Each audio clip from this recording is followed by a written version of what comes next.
Hi friends, welcome back to my YouTube channel. ಎಲ್ಲರೂ ಹೇಗಿದ್ದೀರಾ? ಎಲ್ಲರೂ ಚೆನ್ನಾಗಿದ್ದೀರಾ ಅಲ್ವಾ? ನಾವು ಕೂಡ ತುಂಬ ಚೆನ್ನಾಗಿದ್ದೀನಿ. ನನ್ನ ಹೊಸ ವಿಡಿಯೋಗೆ ಎಲ್ರಿಗೂ ಸುಸ್ವಾಗತ. ಇವತ್ತು ಬುಧವಾರದಿಂದ ನಾನು ಬ್ಲಾಗ್ ಸ್ಟಾರ್ಟ್ ಮಾಡ್ತಾಯಿದ್ದೀನಿ. ಪೂಜೆ ಮಾಡಿದೆ, ಆಲ್ಮೋಸ್ಟ್ ಒಂದು 15 ಡೇಸ್ ಆಗಿತ್ತು, ಮಾಡೋಕ್ಕಾಗಿರಲಿಲ್ಲ. ಹಾಗಾಗಿ ಇವತ್ತು ಫಸ್ಟೇ ಎಲ್ಲ ಕ್ಲೀನ್ ಮಾಡ್ಕೊಳ್ಳೋಣ, ನೆಕ್ಸ್ಟ್ ಡೇ ಪೂಜೆ ಮಾಡೋಕ್ಕೆ ಚೆನ್ನಾಗಿರುತ್ತೆ ಅಂದ್ಬಿಟ್ಟು ಎಲ್ಲ ಕ್ಲೀನ್ ಮಾಡ್ಕೊತಾ ಇದ್ದೀನಿ. ನನ್ನ ತೆಂಗಿನಕಾಯಿ ಮೊಳಕೆ ಬಂದಿರೋದು ನೋಡಿ, ಬೇರೆ ಎಷ್ಟು ಉದ್ದ ಬಂದಿದೆ ಅದನ್ನೇ ತೋರಿಸ್ದೆ.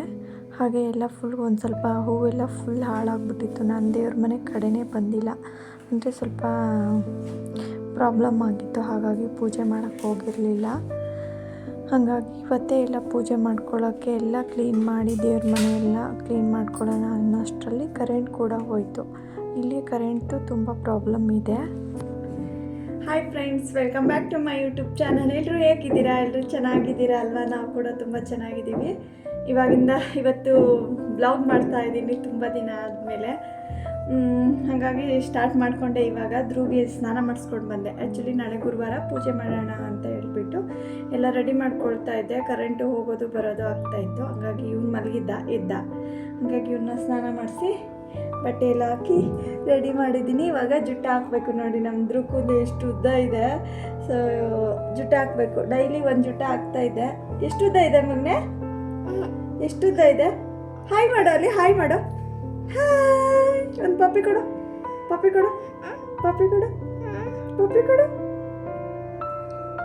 ಅದಕ್ಕೆ ಇವತ್ತು 2 ಜುಟ್ಟು ಹಾಕೋಣ ಅಂತ 2 ಜುಟ್ಟು ಹಾಕಿದ್ರೆ ಚೆನ್ನಾಗಿ ಕಾಣಿಸುತ್ತೆ. ಮೊನ್ನೆ 2 ಜುಟ್ಟು ಹಾಕ್ಬಿಟ್ಟು ಫೋಟೋ ತೆಗೆಸ್ಕೊಂಡು ಬಂದಿದ್ದೀವಿ ಧನ್ವಿತ್, ಅದೊಂದು ಡ್ರೆಸ್ ಹಾಕ್ಬಿಟ್ಟು. ಇವಾಗ 2 ಜುಟ್ಟು ಹಾಕ್ತೀನಿ, ನೋಡೋಣ. ಜುಟ್ಟು ಹಾಕೋಣ ಮಗನೇ. ಇದು ತಲೆ ಬಾಚಂಗಿಲ್ಲ ಇವನಿಗೆ, ಹಂಗೇನೆ ಹಾಕ್ಬೇಕು. ಏನಮ್ಮ?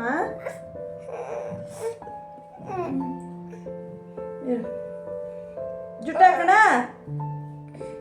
ಜುಟ್ಟ ನೋಡಿ, ಅಲ್ಲೋಡು, ಅಲ್ಲಿ ಯಾರು ಕಾಣ್ತಾ ಇರೋದು ಯಾರು? ನೀನಾ? ಹಾಯ್ ಮಾಡು. ಇರು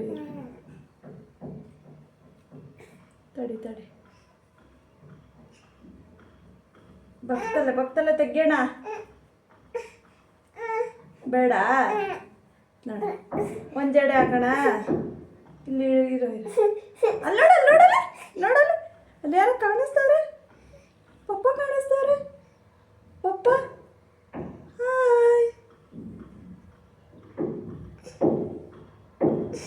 ಹಾಯ್ ಮಾಡ್ತಿದ್ಯಾ? ಯಾರದು? ಅಕ್ಕನಾ? ಅಕ್ಕ ಇಲ್ಲಿ? ತಡಿ, ಹೇರ್ ಬ್ಯಾಂಡ್ ತಗೊಬರ್ತೀನಿ ಇರು. ಹೇರ್ ಬ್ಯಾಂಡ್ ಎಲ್ಲಿ? ನೀನು ಹಾಕೊಂತ್ಯಾ?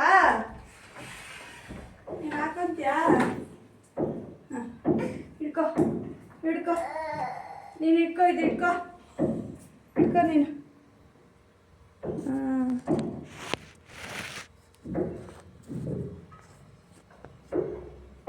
ಬಾ, ಅಲ್ಲೋಡು ಅಲ್ಲಿ ಯಾರು ಕಾಣೋದು? ಯಾರು? Hi friends, hi. ನಾನು ಜುಟ್ಟು ಹಾಕೊಳ್ತಾ ಇದ್ದೀನಿ.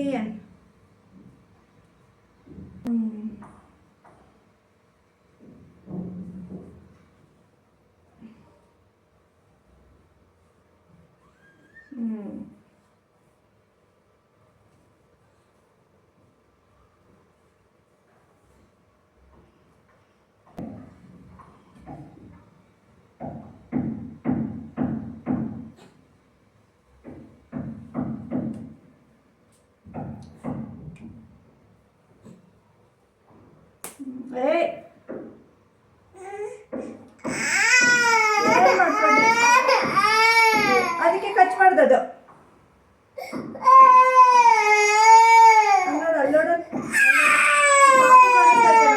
ಪಾಪು ಕಾಣಿಸ್ತಾ ಇದೆ.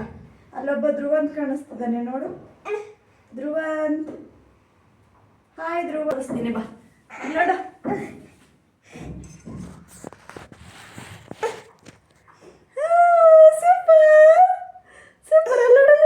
ಮಾಡಬಾರ್ದು. ನೋಡಲ್ಲಿ ಅಲ್ಲಿ ನೋಡು, ಇಲ್ಲಿ ನೋಡು. ಹಾಯ್ ಮಾಡಿ, ಇವಾಗ ಹಾಯ್ ಮಾಡು.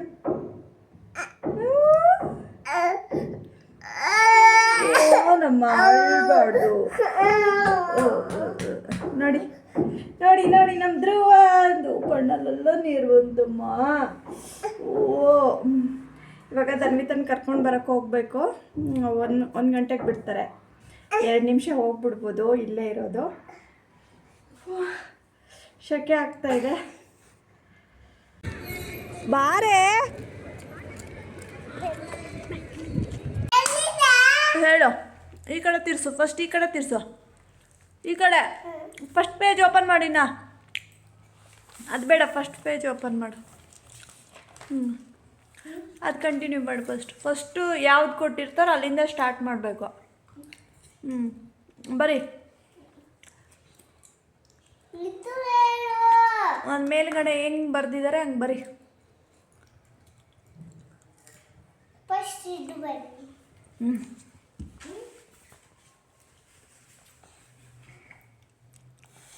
ಅಯ್ಯೋ, ನಮ್ಮ ಧ್ರುವ್ಗೆ ಇನ್ನೇನು ಸ್ವಲ್ಪ ದಿನದಲ್ಲಿ ತಿರುಪತಿಗೆ ಹೋಗ್ತಾ ಇದ್ವಿ. ಹಾಗಾಗಿ ಸ್ವಲ್ಪ 2 ಜಡೆ ಹಾಕ್ಬಿಟ್ಟು ಫೋಟೋ ಎಲ್ಲ ತೊಗೊಂಡಿದ್ವಿ. ತುಂಬ ಚೆನ್ನಾಗಿ ಕಾಣಿಸ್ತಾ ಇದ್ದ. ಹಾಗಾಗಿ ಇನ್ನೊಂದು ಸರಿ ಹಾಕೋಣ ಅಂಥೇಳಿ 2 ಜಡೆ ಹಾಕಿದ್ದೆ. ಆಮೇಲೆ ಹಾಗೆ ಕರೆಂಟ್ ಬಂತು. ಹಾಗಾಗಿ ಮತ್ತೆ ದೇವ್ರ ಮನೆಯೆಲ್ಲ ಸ್ವಲ್ಪ ಕ್ಲೀನ್ ಮಾಡ್ಕೊಂಬಿಡೋಣ. ಇದು ದೀಪ ಹಚ್ತೀವಲ್ಲ, ನಮ್ಮದು ಫುಲ್ ವೈಟ್ ಸಿಮೆಂಟ್ ಇದು ಹಾಕಿದ್ದಾರೆ, ಟೈಲ್ಸ್ ಹಾಕಿದ್ದಾರೆ. ದೀಪದ್ದು ಹೊಗೆ ಅಲ್ಲೆಲ್ಲ ಇಟ್ಕೊಂಡಿರುತ್ತೆ. ಮತ್ತು ಹಾಗಾಗಿ ನಾನು ಯಾವಾಗಲೂ ಪೂಜೆ ಮಾಡುವಾಗ ಸ್ವಲ್ಪ ಕ್ಲೀನ್ ಮಾಡ್ಕೊಂಡ್ಬಿಡ್ತೀನಿ. ಹಾಗೆ ಕ್ಲೀನ್ ಮಾಡಿಕೊಂಡು ದೇವ್ರ ಫೋಟೋ ಎಲ್ಲ ಕ್ಲೀನ್ ಮಾಡಿಕೊಂಡು ಇಟ್ಕೊಂಡೆ. ಬೆಳಗ್ಗೆ ಎಲ್ಲ ಪೂಜೆ ಮಾಡ್ಕೊಳಕ್ಕಾಗುತ್ತೆ ಅಂತ ಹೇಳಿಬಿಟ್ಟು. ಹಾಗೆ ಈವ್ನಿಂಗ್ ಟೈಮು ಸ್ವಲ್ಪ ಔಟ್ಸೈಡ್ ಹೋಗಿದ್ವಿ, ಮಕ್ಳಿಗೆ ಬಟ್ಟೆ ಏನಾದರೂ ನೋಡೋಣ ಅಂತ ಹೇಳಿ. ಸಾಂಬಾರು ಮಾಡಿರಲಿಲ್ಲ. ಇಲ್ಲಿ ಸಾಂಬಾರೆಲ್ಲ ಸಿಗುತ್ತೆ, ಚೆನ್ನಾಗಿರುತ್ತೆ. ದಾಲ್ ಮತ್ತು ಸಾಂಬಾರು ಚೆನ್ನಾಗಿರುತ್ತೆ. ನಾನು ಯಾವಾಗಲೂ ಜಾಸ್ತಿ ತೊಗೊಳ್ಳೋದು ದಾಲ್ ಚೆನ್ನಾಗಿರುತ್ತೆ ಅಂದ್ಬಿಟ್ಟು ಹಾಗೆ ದಾಲ್ ತೊಗೊಂಡು, ನೆಕ್ಸ್ಟ್ ಡೇ ಪೂಜೆ ಮಾಡಲಿಕ್ಕೂ ಹೂವು ಬೇಕಿತ್ತಲ್ವ. ಹಾಗಾಗಿ ಹೂವು ಸ್ವಲ್ಪ ತೊಗೊಳ್ಳೋಣ ಅಂತ ಬಂದೆ. ಹೂವು ತೊಗೊಂಡು, ಬಿಡಿ ಹೂವು ತೊಗೊಳ್ತೀವಿ ನಾವು. ಮನೇಲಿ ಕಟ್ಕೊತೀನಲ್ಲ, ಹಾಗಾಗಿ ಯಾವಾಗಲೂ ಮಿಕ್ಸೆಡ್ಡು ಸ್ವಲ್ಪ ಸೇವಂತಿಗೆ, ಬಟಾಣಿ, ರೋಸ್ ತೊಗೊಳ್ತೀನಿ. ಆಮೇಲೆ ಇವಾಗ ಮಲ್ಲೆ ಹೂವು ಸೀಸನ್ ಅಲ್ವಾ, ಮಲ್ಲೆ ಹೂವು ಸಿಗುತ್ತೆ, ಇಲ್ಲ ದುಂಡು ಮಲ್ಲಿಗೆ ಸಿಗುತ್ತೆ. ಯಾವುದು ನೋಡಿಬಿಟ್ಟು ತೊಗೊಳ್ತೀನಿ. ಎರಡೂ ಸ್ವಲ್ಪ ತೊಗೊಂಡು ಒಂದು 100 ಗ್ರಾಮು, ಇದೊಂದು 1/4 kg ತೊಗೊಂಡ್ಬಿಟ್ಟು ಮನೆಗೆ ಬಂದ್ವಿ. ಹಾಗೆ ಅಲ್ಲಿ ಸ್ವಲ್ಪ KPN ಮಾರ್ಟ್ಗೆ ಹೋಗಿದ್ವಿ. ಫ್ರೂಟ್ಸ್ ಎಲ್ಲ ಬೇಕಿತ್ತು, ಖಾಲಿಯಾಗಿಬಿಟ್ಟಿತ್ತು. ಇವಳಿಗೆ ಡೈಲಿ ಫ್ರೂಟ್ಸ್ ಎಲ್ಲ ಕೊಟ್ಟು ಕಳಿಸ್ತೀವಲ್ಲ ಟಿಫನ್ ಬಾಕ್ಸ್ಗೆ, ಲಂಚ್ಗೆ ಅಂತ ಹೇಳ್ಬಿಟ್ಟು ತರಕಾರಿ ಮತ್ತು ಫ್ರೂಟ್ಸು ಎಲ್ಲ ತೊಗೊಳ್ಳೋಣ ಅಂತೇಳಿ ಹೋದ್ವಿ. ಇವಾಗ ಏನು ರೇಟ್ ಆಗಿಬಿಟ್ಟಿದೆ ಅಂದರೆ ಹೆವಿ ರೇಟು, ಯಾವುದು ತೊಗೊಳಕ್ಕಾಗಲ್ಲ, ಅಷ್ಟು ರೇಟ್ ಆಗಿಬಿಟ್ಟಿದೆ. ಏನು ಮತ್ತೆ ಇಷ್ಟೇ? ಮತ್ತೆ ಏನು ಬೇಕು ನಿಮಗೆ? ಕೊಡೋಣ. ಅದು ಹಂಗೆ ಇರೋದು, 2 ಇರುತ್ತೆ ಹಂಗೆ. ಇದು ಬೇಡ, ಇದು ಇಟ್ಟು ಬರಲಾ? ಮತ್ತೆ ತೊಗೊಂಡ್ಬಿಟ್ಟು ನಮ್ಮ ಹಸ್ಬೆಂಡ್ಗೇನೋ ಮಿಲ್ಕಲ್ಲಿ 99 ರುಪೀಸ್ ಹಾಕಿದ್ರೆ ಅಲ್ಲಿ ಹೋಗಿ ಒಂದು 1/2 ಲೀಟ್ರ್ ಹಾಲು ಸಿಗುತ್ತೆ. ಅಲ್ಲಿ ಹೋದರೆ ತೊಗೊಬೋದು. ಅಂದರೆ ಇದು ರೆಡ್ದು ನಂದಿನಿ ಸಿಗಲ್ಲ, ಬೇರೆ ಯಾವುದಾದ್ರೂ ತೊಗೊಳ್ಬೋದು. ಹಾಗಾಗಿ ಅವರು ಇವತ್ತು ಮೆಸೇಜ್ ಬಂದಿದೆ ಅಂತ ಹೇಳಿ ತೋರಿಸ್ತಾ ಇದ್ದರು. ಅವರು ಎಲ್ಲಿ ಬಂದಿದೆ ಅಂತ ಕೇಳ್ತಾಯಿದ್ರು. ಹಾಗೆ ಸ್ವಲ್ಪ ಶಾಪಿಂಗ್ ಎಲ್ಲ ಮಾಡಿಕೊಂಡು ಮನೆಗೆ ಬಂದ್ವಿ. ಆಲ್ಮೋಸ್ಟ್ ಟೈಮ್ ಆಗೋಗಿತ್ತು. ಮನೆಗೆ ಅನ್ನ ಮಾಡಿಕೊಂಡು ಊಟ ಮಾಡಿಕೊಂಡು ಅದಾದಮೇಲೆ ಬೆಳಗ್ಗೆಯಿಂದ ಮತ್ತೆ ನಾನು ಬ್ಲಾಗ್ನ ಕಂಟಿನ್ಯೂ ಮಾಡಿದೆ. ಹೀಗೆ ಆಗ್ಬಿಡುತ್ತೆ, ಮಾಡೋಕ್ಕೆ ಆಗಲ್ಲ. ಮಾಡ್ಕೋಬೇಕು ಅಂತೀನಿ, ಟೈಮೇ ಸಿಗಲ್ಲ. ಟೈಮ್ ಒಂದು, ಇನ್ನೂ ಮಕ್ಕಳು ಬಿಡಲ್ಲ, ಹಾಗಾಗಿ ಮಾಡ್ಕೊಳ್ಳೋಕ್ಕೆ ಆಗಲ್ಲ. ಆದ್ರೂ ಸ್ವಲ್ಪ ಟ್ರೈ ಮಾಡ್ತಾ ಇದ್ದೀನಿ.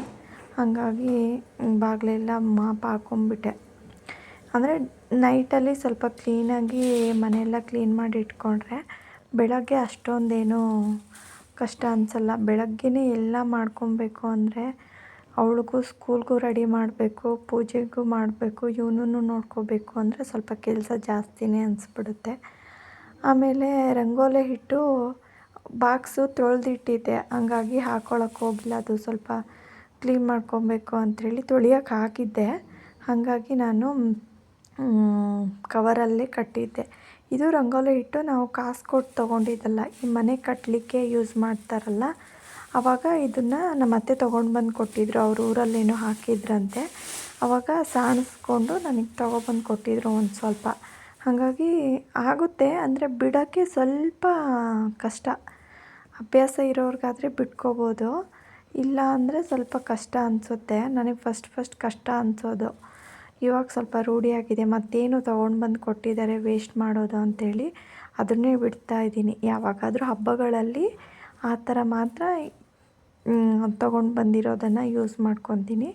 ಬೇರೆ ಟೈಮಲ್ಲೆಲ್ಲ ಇದನ್ನೇ ಹಾಕ್ಕೊತೀನಿ ಡೈಲಿ ಯೂಸ್ಗೆ. ಅದನ್ನು ಕವರಲ್ಲೇ ಕಟ್ಟಿಟ್ಕೊಂಡಿದ್ದೆ. ಇನ್ನು 2 ಬಾಕ್ಸ್ ಇದೆ. 2 ಬಾಕ್ಸ್ಗೆ ಹಾಕಿ ಇಷ್ಟು ಉಳಿದಿತ್ತು. ಇದನ್ನು ನಾನು ಹಾಗೆ ಕವರಲ್ಲಿ ಹಾಕಿಟ್ಕೊಂಡಿದ್ದೆ. ಹಾಗಾಗಿ ಅದೇ ರಂಗೋಲಿನೇ ಬಿಡ್ತಾಯಿದ್ದೀನಿ. ಇದು ಖಾಲಿ ಆದಮೇಲೆ ನೆಕ್ಸ್ಟು ಬೇರೆ ಯೂಸ್ ಮಾಡೋಣ ಅಂಥೇಳಿ. ನಂದು ರಬ್ಬರ್ ಪ್ಲ್ಯಾಂಟ್ ಯಾಕೋ ಎಲೆಗಳು ಫುಲ್ಲು ಸ್ವಲ್ಪ ಹಣ್ಣಾಗ್ಬಿಟ್ಟು ಆಮೇಲೆ ಉದುರೋಗ್ತಾ ಇದೆ, ಏನಕ್ಕಂತ ಗೊತ್ತಿಲ್ಲ. ಸ್ವಲ್ಪ ತೆಗೆದು ಬಿಸಿಲಲ್ಲಿ ಇಡಬೇಕು. ಇಲ್ಲೇ ಇಟ್ಟಿದ್ದೀನಿ ತೊಗೊಂಡು ಬಂದವರಿಂದ.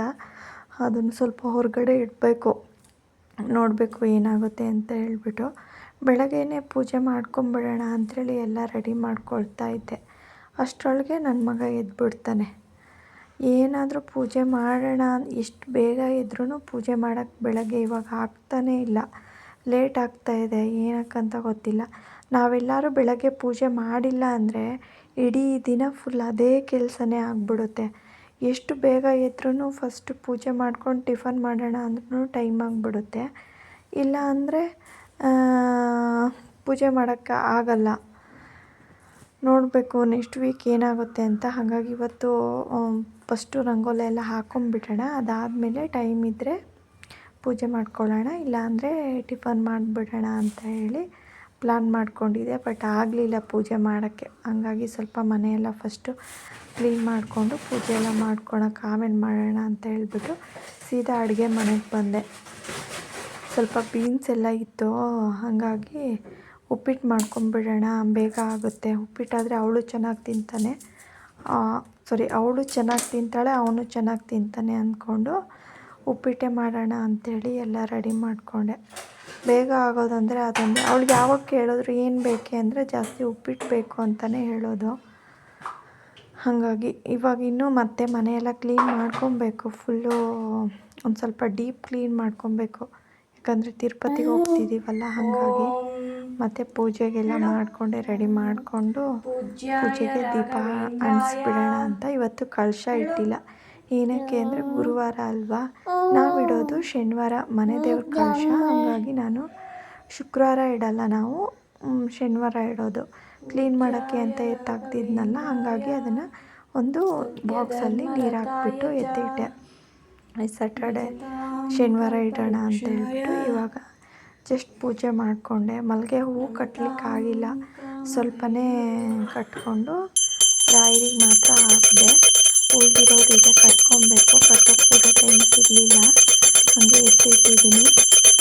ಪೂಜೆ ಮಾಡ್ಕೊಂಬಿಡೋಣ ಅಂಥೇಳಿ ಎಲ್ಲ ರೆಡಿ ಮಾಡ್ಕೊಳ್ತಾ ಇದ್ದೆ. ನಿನ್ನೆನೇ ಎಲ್ಲ ಕ್ಲೀನ್ ಮಾಡಿ ಎತ್ತಿಟ್ಟಿಟ್ಕೊಂಡಿರೋದಕ್ಕೆ ಇವತ್ತು ಸ್ವಲ್ಪ ಬೇಗ ಆಯಿತು. ಇಲ್ಲ ಅಂದಿದ್ರೆ ಕೆಲಸಗಳು ಆಗೋದೇ ಇಲ್ಲ.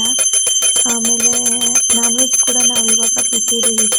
ತಿರುಪತಿಗೆ ಹೋಗಬೇಕು, ನಮ್ಮ ಮನೆ ದೇವರು ತಿರುಪತಿ. ಹಾಗಾಗಿ ನಾನ್ ವೆಜ್ ಕೂಡ ನಾವೇನು ತಿಂತಾಯಿಲ್ಲ. ಅಲ್ಲಿ ಪೂಜೆ ಮುಗಿಸ್ಕೊಂಡು ನನಗೆ ಕೂದಲು ಕೊಟ್ಟು ಬಂದಮೇಲೆ ಮಾಡ್ಕೊಳ್ಳೋಣ ಅಂತ ಹೇಳ್ಬಿಟ್ಟು ಏನು ನಾನ್ ವೆಜ್ ಕೂಡ ನಾವು ತಿಂತಾಯಿಲ್ಲ, ಬಿಟ್ಟಿದ್ದೀವಿ.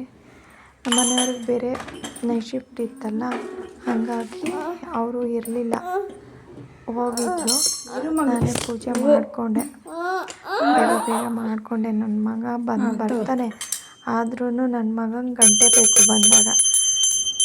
ನೋಡಿ ಗಂಟೆ ಅಲ್ಲಾಡಿಸ್ತಾ ಇದ್ದಾನೆ.